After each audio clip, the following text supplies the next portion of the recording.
ահա մեծ պահքի ոսկե շղթայի այս կիրակիներից եկել և հասել ենք 4-րդ հանգրվանին, տնտեսի կիրակի կամ անիրավ տնտեսի կիրակի, այսպես է կոչվում։ Այսօրվա ավետարանը մեր մասին է, որովհետև հաճախ այդ անիրավությունը հենց ինքներս մեր մեջ ենք գտնում, մեր մեջ ենք տեսնում և հասկանում ենք, որ այս աշխարհը իսկապես տնտեսություն է Աստծո կողմից մեզ տրված, որը որ մենք ճիշտ չենք գնահատում, ճիշտ չենք վերաբերվում այդ տնտեսությանը և հաճախ նաև անիրավությամբ փորձում ենք Աստծո տվածը փչացնել, վատնել։ Ահա 4 ավետարանիչներից միայն Ղուկասն է, որ այս հատվածը ներառել է իր ավետարանի մեջ։ Պատմությունը, եթե որևէ մեկը կարդա առանց Սուրբ Գրքին հաղորդ լինելու, առանց եկեղեցի հաճախելու, երևի թե Քրիստոսի մասին պատկերացումները կփոխվի, կարծելով, որ Քրիստոս գովում է անիրավությունը, որովհետև հիմա երբ որ ձեզ ավետարանը ներկայացնեմ, կտեսնեք, որ այնտեղ կարծես գովեստի խոսքեր և կարծիքներ կան այն անձի վերաբերյալ, ով խաբում է իր տիրոջը և անիրավություն է գործում։ Եվ պատմությունը հետևյալն է, ասում եմ, մի մարդ տնտես ուներ և իր ականջին լուրեր հասան, որ այս տնտեսը ուղղակի գողանում է իր տնտեսության զգալի հատվածը, ճիշտ չի վերաբերվում, ճիշտ չի օգտագործում այն ամենը, ինչ ուներ իր տերը, և գալով դեպի տուն, դեպի իր տնտեսություն հաշիվ է պահանջում։ Այո, սա շատ կարևոր է, որովհետև հաշվետվություն մեր կյանքում ևս լինելու է և այն տնտեսություն, այն բարիքները, որ Աստված մեզ տվել է և այն վատնում ենք, Տերը ևս մեկ օր մեր տնտեսության հաշիվը մեզանից պիտի պահանջի, պիտի գա մեր կյանք և նաև տեսնում է, թե մենք ինչպես ենք օգտագործում այդ տնտեսություն, ինչպես ենք վարում այն։ Եվ ասում է, որ այս տնտեսը վախենալով, որ արդեն այլևս բացահայտված է և պիտի աշխատանքից հեռացվի, շատ դժվար էր իր համար, որովհետև մի ամբողջ կյանք սրա նրա ունեցվածքն էր տնօրինել և կարևոր է, որ հասկանանք, որ այդ ունեցվածքը իրենը չէր և հետևություն այն ինչ որ մենք էլ ունենք, էլի մերը չի, մենք այն չենք շահել, մենք դրան չենք արժանացել, այլ որպես տնտեսներ այլևս կարգվել ենք գոյություն ունեցող հարստության վրա։ Եվ հասկանալով, որ պիտի դուրս վռնդվի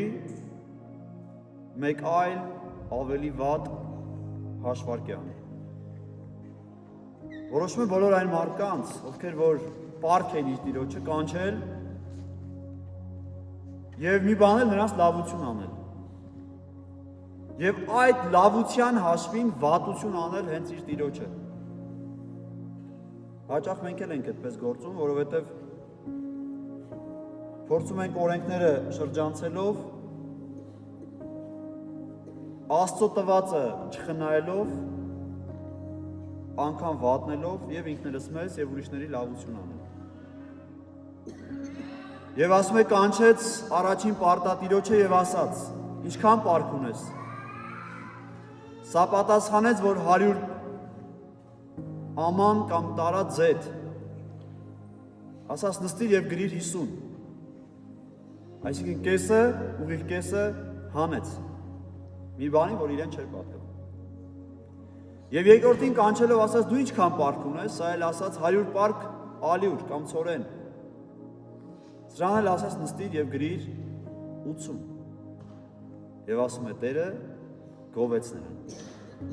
Առաջին հայացքից կթվա իսկապես, որ եթե մենք վատ բաներ անենք, եթե մենք անիրավություն գործենք, եթե մենք մսխենք, այն ամեն ինչ, որ Աստված մեզ տվել է, ուրեմն գովեստի կարժանանանք։ Բայց այստեղ Աստված ոչ թե անիրավությունն է գովերքում, այլ գովերքում է հնարամտությունը։ Այն հնարամտությունը, որ մարդը ուներ եւ այդ հնարամտության միջոցով իր ապագան, իր կյանքը ավելի լավը պիտի դարձներ։ Եվ իսկապես Քրիստոս տեսնում է այն մտքի թռիչք, այն աշխատանքը, որ այս մարդը արեց իր հետոյի հետագայի մասին մտածելով։ Եվ այս ճարպկությունը Աստուծո դուրը եկավ։ Եվ այստեղ Քրիստոս ասաց հետևյալ արտահայտությունը, արեց հետևյալ արտահայտությունը ասելով. այս աշխարհի որդիները իրենց տեսակի մեջ ավելի հնարամիտ են, քան լույսի որդիները իրենց տեսակի մեջ։ Այստեղ հակադրություն կա, սիրելիներ, աշխարհի որդիների եւ Քրիստոսի որդիների միջև։ Աշխարհի որդիները նրանք էին, գիտեք, երբ որ ասում աշխարհի որդիներ, չեմ ուզում, որ պատկերացնեք, որ Աստված ստեղծել է մի աշխարհ եւ ինքը իր գործունեությամբ հակադրվում է այդ աշխարհին։ Վերջապես, եթե մենք ուսումնասիրում ենք արարչագործությունը, տեսնում ենք, որ յուրաքանչյուր ստեղծագործությունից հետո Աստված իր ստեղծածին գնահատական էր տալիս, ասելով, որ բարի է եւ լավ է։ Եվ ասում է Աստված տեսավ, որ բարի է եւ լավ է։ Իսկ Աստուծո տեսողության վրա պետք չի կասկածել։ Այնպես չի, որ Աստված մի բան պիտի տեսնի, հասկանա, զգա, հետո հասկանա, որ սխալ է տեսել, սխալ է հասկացել, սխալ է գիտակցել։ Ոչ։ Այստեղ կա Աստուծո կողմից ստեղծված աշխարհ եւ շարունակության մեջ մենք տեսնում ենք, որ կա մարդու կողմից ստեղծված աշխարհ։ Հետևաբար, երբ որ Քրիստոս կասի այս աշխարհի որդիները իրենց տեսակի մեջ ավելի հնարամիտ են,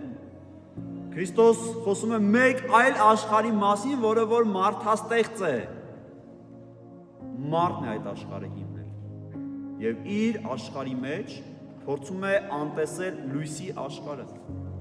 Փորձում է չտեսնել Աստուծո ստեղծած աշխարհը։ Եվ հնարամտությամբ միշտ գտնվում է իր աշխարհի մեջ։ Եվ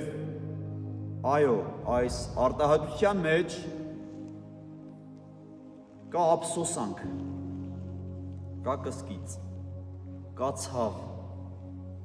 Ցավ այն բանի, որ լույսի որդիները, իսկ լույսի որդիները նրանք են, ովքեր ընտրել են լինել լույսի հետ։ Այդ լույսը մեզ համար Քրիստոս է։ Այդ լույսը բոլոր հավատացյալներն են։ Այդ լույսը իրենց մեջ ունեցողը բոլոր քրիստոնյաներն են։ Եվ հիմա Քրիստոս ցավով հայտնում է, որ լույսի որդիները միամիտ են։ Լույսի որդիները չգիտեն ոնց անեն, որ իրենց մեկը երկուս դառնա, որ իրենք շահեն այնպես, ինչպես հնարամտորեն շահում են աշխարհի որդիները, որովհետև աշխարհի որդիները ամեն օր իրենց քսակները ավելացնում են, աշխարհի որդիները ամեն օր իրենց գործունեության մեջ հաջողության են հասնում, իրենց բիզնեսը ընդլայնում են, ամեն բան գիշեր ցերեկ մտածելով ոնց անեն, որ ավել եկամուտ ունենան։ Իսկ քրիստոնյաներս այդպես չենք։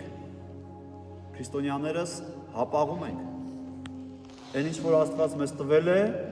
թեկուզ եւ այս պահքը մենք այդքան էլ չենք փորձում այս պահքի ընթացքում շատ շահումներ ունենալ։ Ես կարծում եմ